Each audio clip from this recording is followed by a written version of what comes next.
Bien, familia, pues es un privilegio verles por aquí por la pantallita, poder compartir con ustedes en esta noche.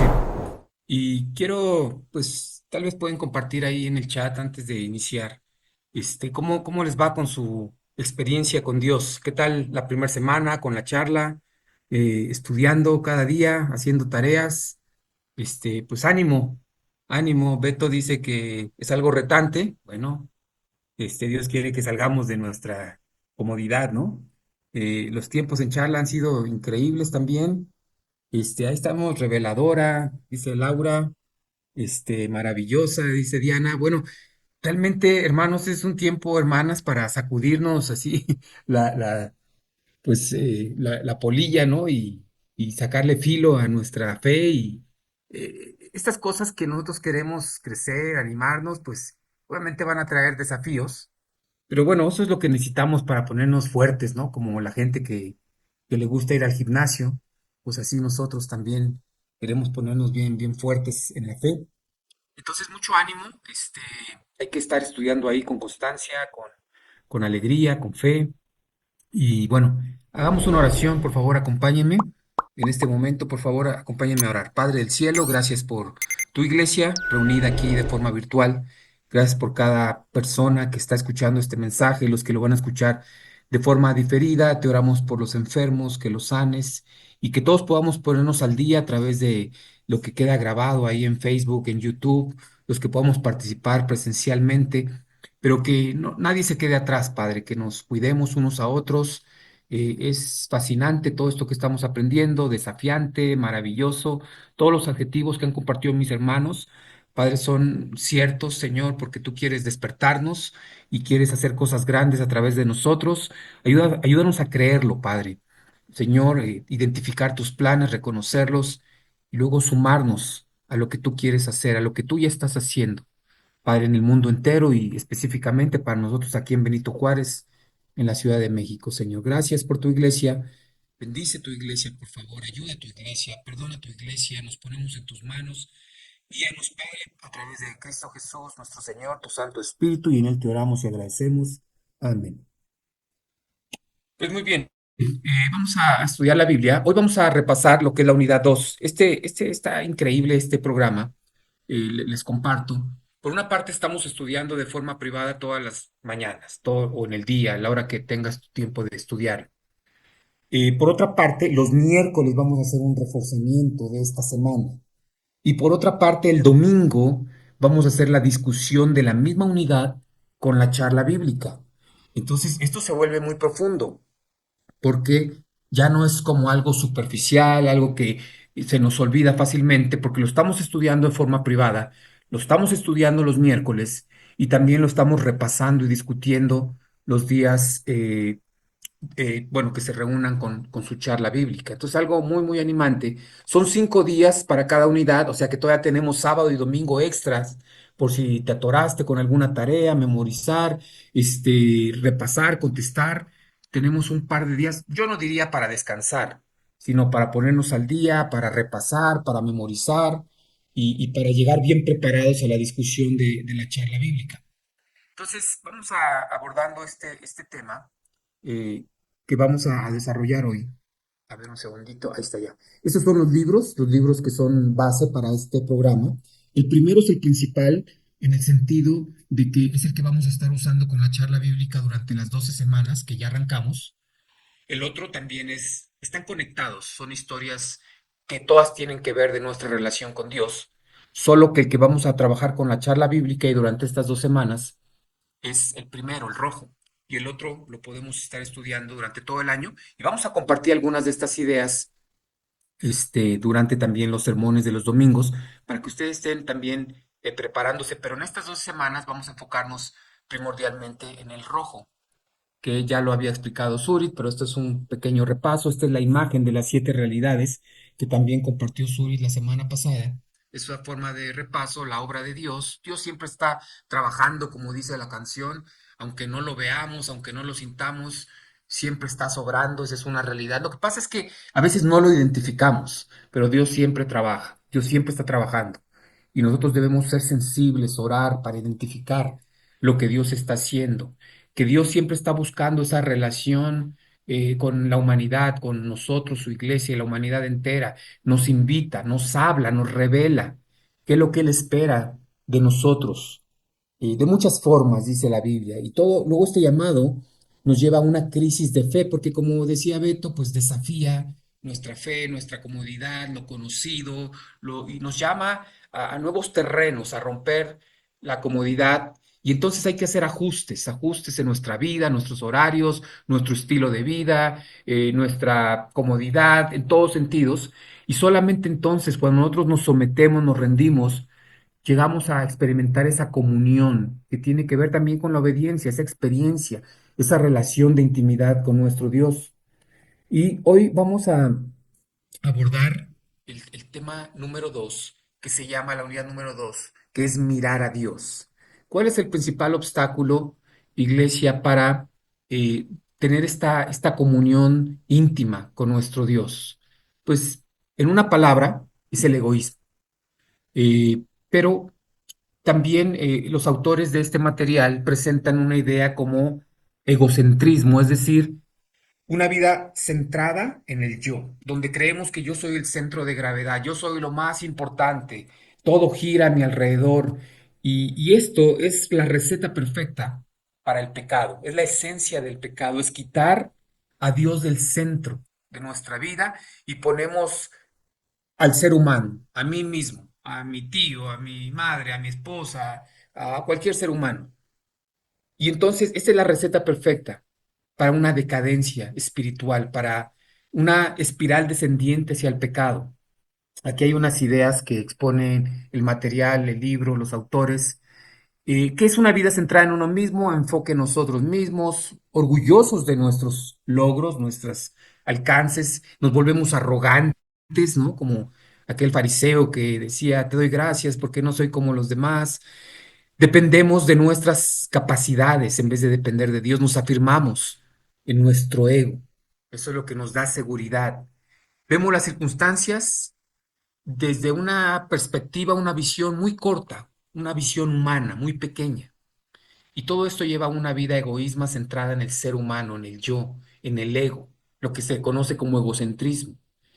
Y entonces esto es totalmente opuesto y contrario a lo que señala la Biblia. La Biblia habla, leamos aquí en pantalla, por favor, Hebreos 12:2, fijemos la mirada en Jesús, el iniciador y perfeccionador de nuestra fe. Si vemos el contraste, la sociedad, cómo funciona, la mente humana, el egoísmo es, yo soy el centro del universo, todo gira alrededor de mí. Pero eso no es lo que tenemos que hacer para agradar a Dios, para experimentar a Dios, para amar a Dios, es fijar nuestra mirada en Jesús, no en las personas, ni siquiera en mí mismo, porque Él es la fuente, el iniciador y el perfeccionador de nuestra fe. Entonces aquí hay algo muy importante que nos va a ayudar a tener las cosas en la correcta perspectiva. Cuando ponemos la mirada en Jesús, todo va a tener más claridad y más sentido hablando espiritualmente. Y aquí está el contraste, la solución al problema.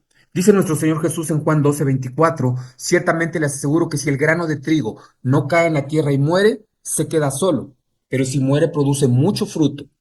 El que se apega a su vida la pierde. En cambio, el que aborrece su vida en este mundo la conserva para la vida eterna. Esa es la solución. Morir a mi egoísmo, morir a mi arrogancia, morir al yo, a esos caprichos egoístas y también algunos deseos legítimos. Cuando queremos servir a Dios, no solamente renunciamos a cosas pecaminosas, también renunciamos y sacrificamos cosas buenas para tener tiempo, energías, recursos, para invertirlos en lo que Dios quiere que hagamos. Una vida centrada en Dios, mira, mira el contraste, confiamos en Dios, dependemos de Dios y su poder. Voy leyendo como las manecillas del reloj. Enfoque en Dios y su actividad, humildad ante Dios. Nos negamos, morimos a nosotros mismos. Buscamos primeramente el reino de Dios y su justicia.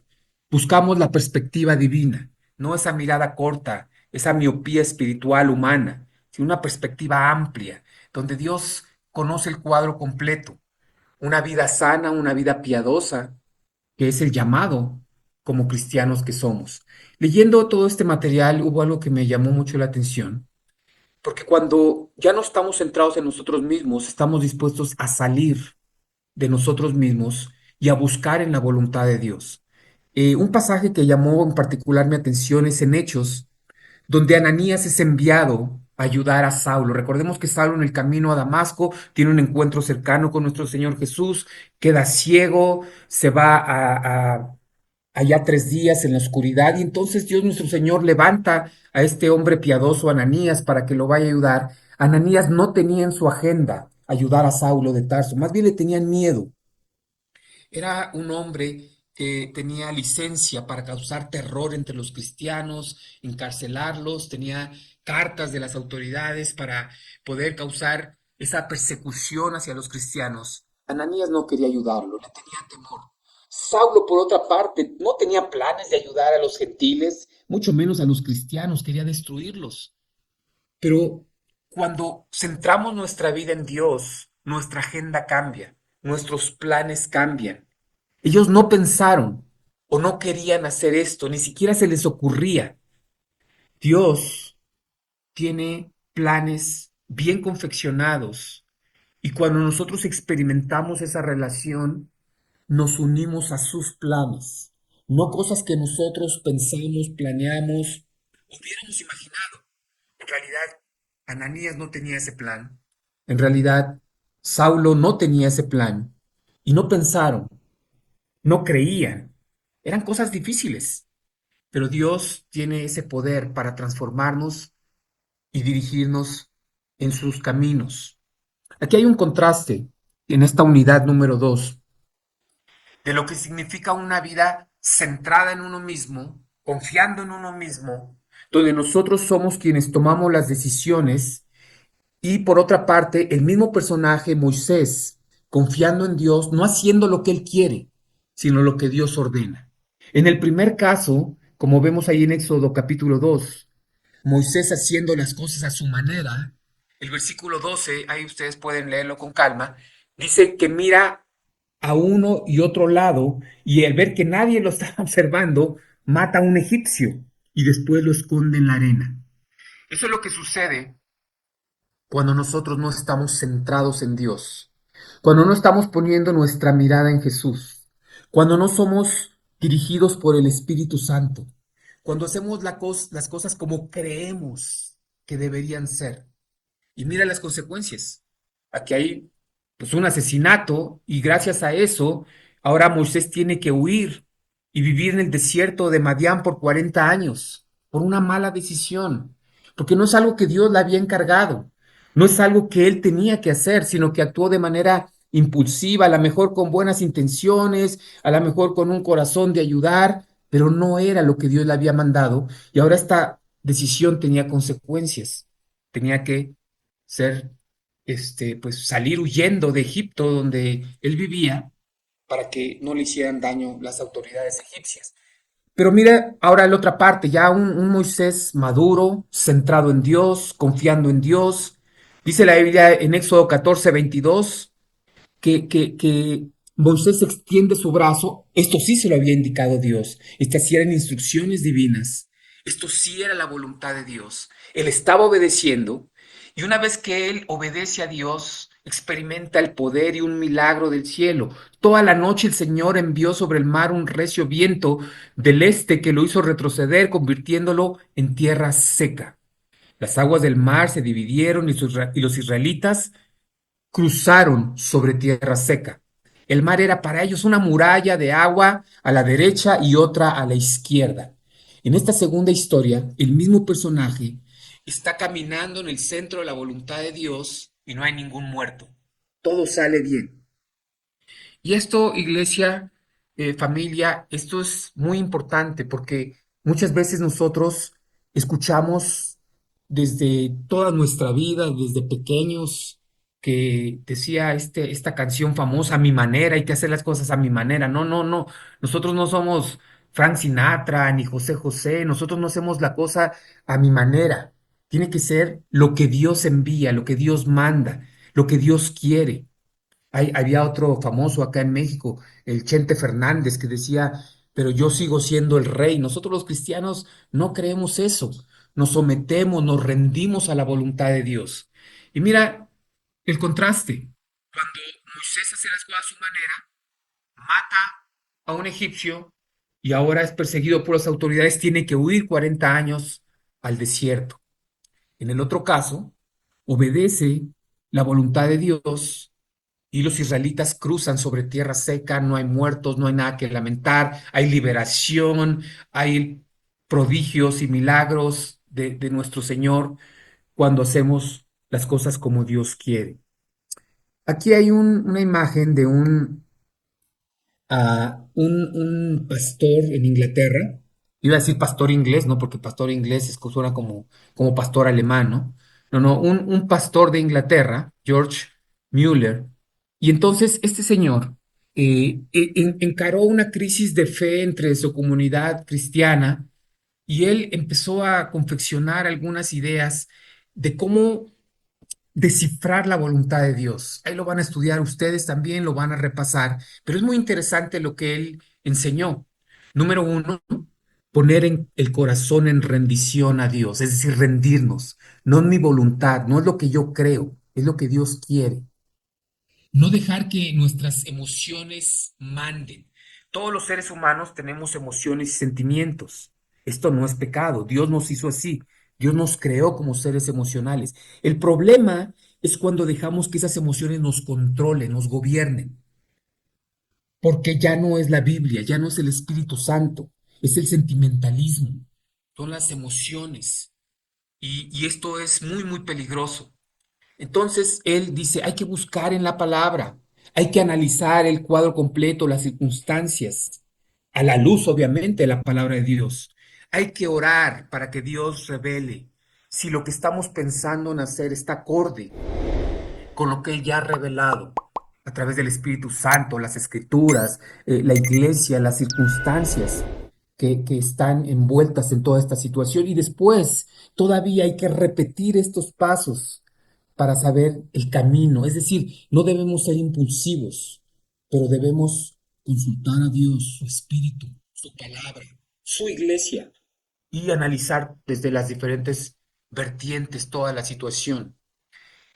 Lamentablemente a veces eh, se da una situación pecaminosa y alguien puede decir, bueno, es que Dios abrió esa puerta. No, no, no. Dios no siente la tentación y tienta a nadie a abrir esas puertas. O una puerta hacia algo que no entendemos puede estar cerrada, pero no funciona así. No es con corazonadas. Hace muchos años, y este es un tema para los que tenemos mucho tiempo en la fe, compartíamos un estudio, por cierto, no lo he vuelto a recordar, pues sí, a recibir ese estudio. Si alguien lo tiene, me lo comparte. Un estudio que dábamos hace muchos años que se llamaba Emociones y Sentimientos contra la Palabra de Dios. Era un estudio muy bueno, porque nos enseñaba cómo nuestras emociones y sentimientos, el sentimentalismo nos traiciona. Muchas veces pensamos que es que soy sincero, la sinceridad es buena, pero no siempre es suficiente. Todo tiene que verse bajo el lente, bajo el filtro de la palabra de Dios. Alguien puede decir, es que yo tengo esta corazonada. No, no, no, no, mis hermanos, no, iglesia. La fe del cristiano no se mueve por intuiciones, por corazonadas. Es que así me educaron. No, no, no, el cristianismo es contracultural. El cristianismo se basa en la voluntad de Dios, no en la cultura, no en las corazonadas. Las corazonadas, las intuiciones son muy peligrosas, porque así como puedes acertar, puedes fallar. Eso de las corazonadas es como jugar a la ruleta rusa. No, no, no, no, así no funciona la cosa. Y bueno, recordando y evocando ese estudio que les decía que compartíamos, una de las escrituras era Jeremías 17. Nada hay tan engañoso como el corazón, no tiene remedio. El corazón del hombre no tiene remedio, es perverso y engañoso, dicen otras versiones. ¿Quién puede comprenderlo? Yo, el Señor, sondeo el corazón y examino los pensamientos para darle a cada uno según sus acciones y según el fruto de sus obras. Cuidado. Cuidado con experimentar nuestra relación con Dios, nuestro cristianismo, en base a la intuición, a las corazonadas. No, no, no, no. Todo tiene que ser analizado, visto.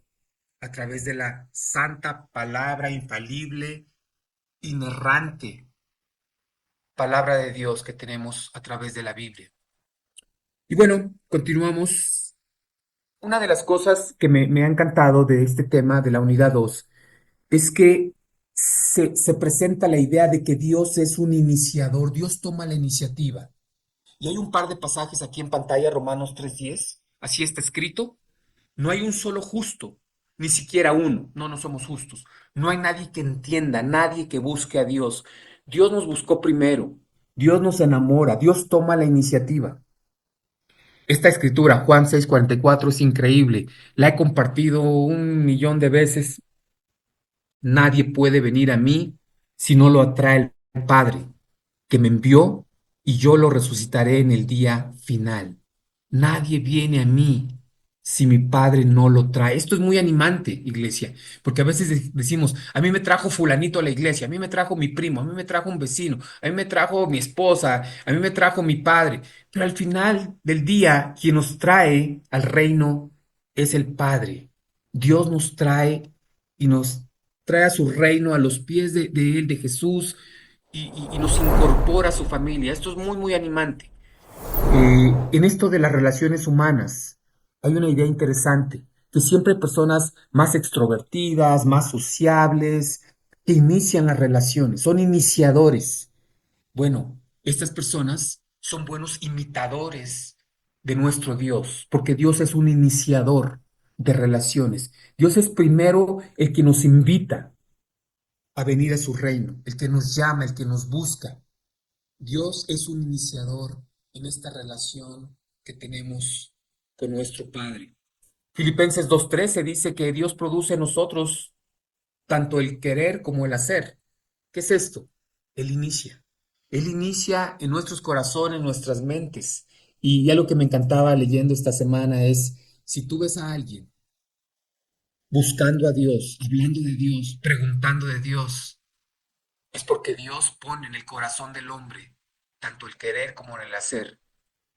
Y bueno, otra idea muy, muy buena es Dios sigue hablando. Dios habla, no es un asunto del pasado. De hecho, hay una versión de la Biblia que dice Dios habla hoy. Dios sigue hablando y comunicándose con su pueblo. Hebreos 1, Dios que muchas veces y de varias maneras habló a nuestros antepasados en otras épocas, por medio de los profetas en estos días finales, nos ha hablado por medio de Jesús, su Hijo. Cuando venga el Espíritu, Él los guiará a toda la verdad, porque no hablará por su propia cuenta, sino que dirá solo lo que Él oiga y les anunciará las cosas por venir. Él me glorificará porque tomará de lo mío y se lo dará a conocer a ustedes. Apocalipsis 3:20. Mira que estoy a la puerta y llamo. Si alguno oye mi voz y abre la puerta, entraré y cenaré con él y él conmigo. Hay que escuchar la voz de Dios. Hay que seguir escuchando la voz de Dios. Esto no es un evento del pasado. Dios sigue hablando. Y bueno, en toda esta idea también sabemos que nuestro Señor nos prepara, transforma nuestro carácter. Él habla, se revela con un propósito. Quiere usarnos, quiere transformarnos. Y aquí en pantalla tenemos un fragmento de la parábola de los talentos donde el Señor, haciendo cuentas con sus trabajadores, le dice a uno de ellos: hiciste bien, siervo bueno y fiel. En lo poco has sido fiel, te pondré a cargo de mucho más. Ven a compartir la felicidad de tu Señor.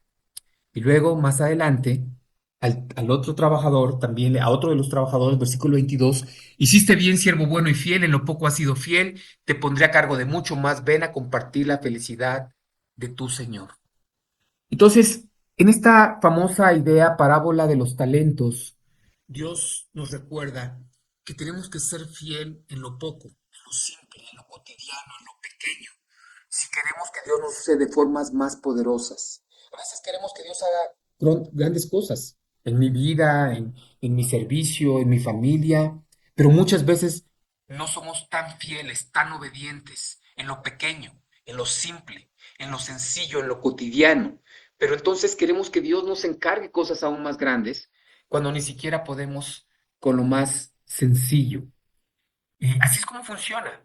Dios está desarrollando tu carácter, mi carácter, a través de la vida cotidiana, las cosas pequeñas. Pero si no queremos estas cosas pequeñas, cotidianas, ¿cómo vamos a esperar que Dios nos use en cosas más grandes?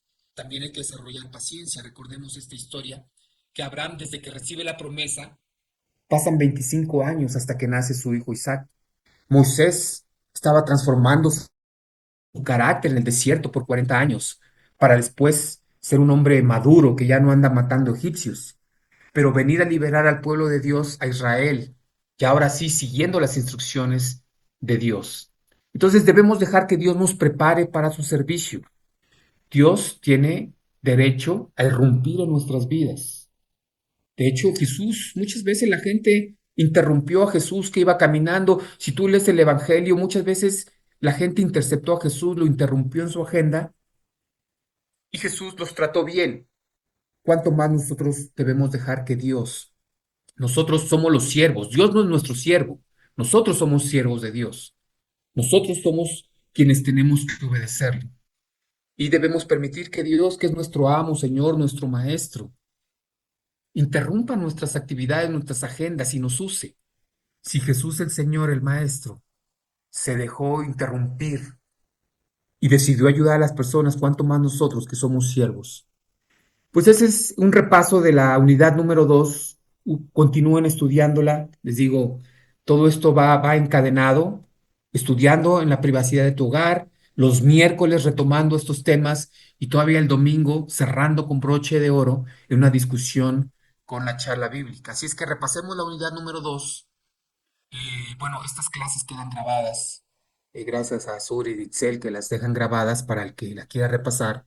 También hay unas preguntas de discusión, una escritura de memoria que vamos a repasar con la charla bíblica en nuestra reunión. Vamos a leerla, por favor. Estos confían en sus carros de guerra, aquellos confían en sus corceles, pero nosotros confiamos en el nombre del Señor nuestro Dios. Salmo 27. Esa es la escritura para memorizar esta semana. Y bueno, ahí están las preguntas de discusión que se van a hacer en la charla bíblica. Cuando se reúnan, ustedes deciden si es presencial, si es por Zoom, si es sábado, si es domingo, si es viernes. Cada grupo tiene que reunirse y decidir cómo lo hace. Ahí están las preguntas. Es bueno que las tengan porque de esta forma pueden llegar preparados, ya leídas estos pasajes, bien analizados, para que cuando lleguemos a la discusión, el día de la reunión, ya sepamos y podamos participar todos con estas preguntas de discusión que están en pantalla. Y bueno, no te pierdas la fiesta, mi hermano, mi hermana. 12 sesiones, una cada semana. Durante 12 semanas vamos a estar reuniéndonos durante una hora para hablar de este tema, reforzar, crecer, ayudarnos, amarnos, amar a Dios, servir al prójimo. Ustedes deciden la forma, el lugar, el día. No te pierdas la fiesta. Mira qué felices están todos en esa charla que está ahí en esa foto. Es la charla de Pedro Tapia, esa que está ahí en la pantalla. Mira qué joven se ve ahí de lo feliz que está Pedro Tapia, bien feliz en su charla. Entonces, hermanos, no nos perdamos la fiesta. Los esperamos esta semana. Que Dios les bendiga y gracias a todos por escuchar. Buenas noches.